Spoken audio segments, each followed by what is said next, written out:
언덕길에서 또 미끄러졌다. 아니 김묘성 기자님 아직 물론 날씨가 아침 저녁으로는 쌀쌀합니다만 빙판길이 되려면 아직 멀었잖아요. 네, 그러게나 말입니다. 빙판길도 아니었고요. 그냥 내리막길이었습니다. 허허. 내리막길에 세워진 차량이 미끄러진 겁니다. 어머나? 근데 이 차량이 작은 차도 아니고요. 무려 5톤급이나 되는 대형 차량이었습니다. 어제 오전 부산에서 벌어진 아찔한 사고, 그 상황이 담겨 있는 영상 보시겠습니다. 세상에네.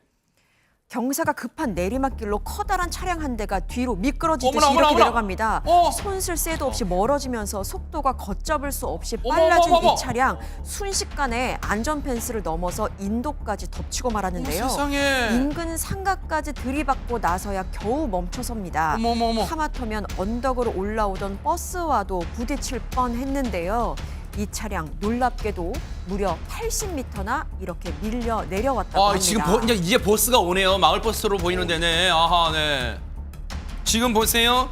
저 크고 무거운 차가 순식간에 정말 멈출 기세도 없었어요. 정말 순식간에 내려가는데 손정면서 정말로 인도를 넘어 상가까지 덮어요. 근데 만약에 진짜 행인들이 있었다면 큰일 날 뻔했어요, 진짜. 그렇습니다. 어제 오전경에 있었던 사건인데 문제는 저 지역이 초등학교 인근이라는 겁니다. 어머나. 지금 정화조 작업을 위해서 5톤 차량이 지금 경사로에 주차되어 있었다고 어머나 하는데요. 세상에. 주차 당시에는 안에 차량에 사람은 없었다고 합니다. 그러니까 운전자, 작업하기 위한 인부 2명이 타고 있다가 내린 상황에서 사람은 없는데 차가 저렇게 미끄러져서 허허. 내려갔다는 것인데 이 점포를 비롯해서 공중전화 부스, 전봇대가 이제 부서지는 피해가 발생을 했고요.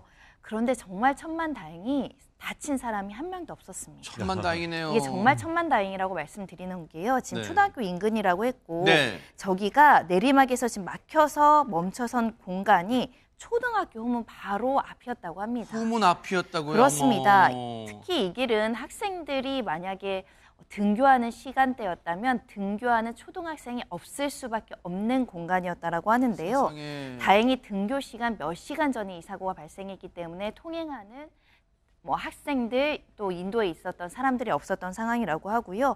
만약에 조금만 늦게 사고가 발생했다거나 또는 사람이 있었다고 한다면 대형 인명사고가 발생할 수 있었습니다. 그나마 초등학교 인근, 초등학교라서 7시 정도에 저 사고가 일어났는데요.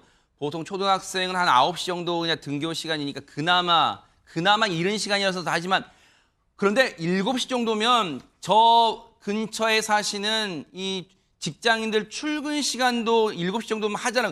그나마 사람이 없었던 게 천만다행이에요. 근데 어쩌다가 어린이 보호구역 그리고 아직은 아침에 진짜 많은 사람들이 통행하지 않는 그 시간대긴 합니다. 뭐 저런 대형 사고가 일어났을까요, 황석진 교수님? 네, 일단 뭐 경찰은 지금 60대 운전자하고 작업자 2명에 대해서 조사가 이제 진행 중입니다. 아하. 그래도 이제 괜찮은 건 그 운전자가 음주는 하지 않았습니다. 네. 다만 이제 경찰은 이제 운전자가 이제 사이드 브레이크를 이제 채우는 것처럼 이제 보이긴 하지만 이게 경사가 이제 가파른 곳에서는 이 고인목을 갖다 필수적으로 해야 되는 것이거든요. 근데 그럼에도 불구하고 그런 부분은 전혀 없었던 걸로 지금 확인이 되고 있고요. 네. 우리가 이제 2020년부터 이렇게 경사가 이렇게 급격한 곳에는 고인목을 설치한다든가 그리고 안내도 뭐 표지판을 별도로 만들어 가지고 하게끔 이렇게 해놓았는데 네. 그런 부분은 그 없는 것으로서 그렇게 확인이 되었습니다.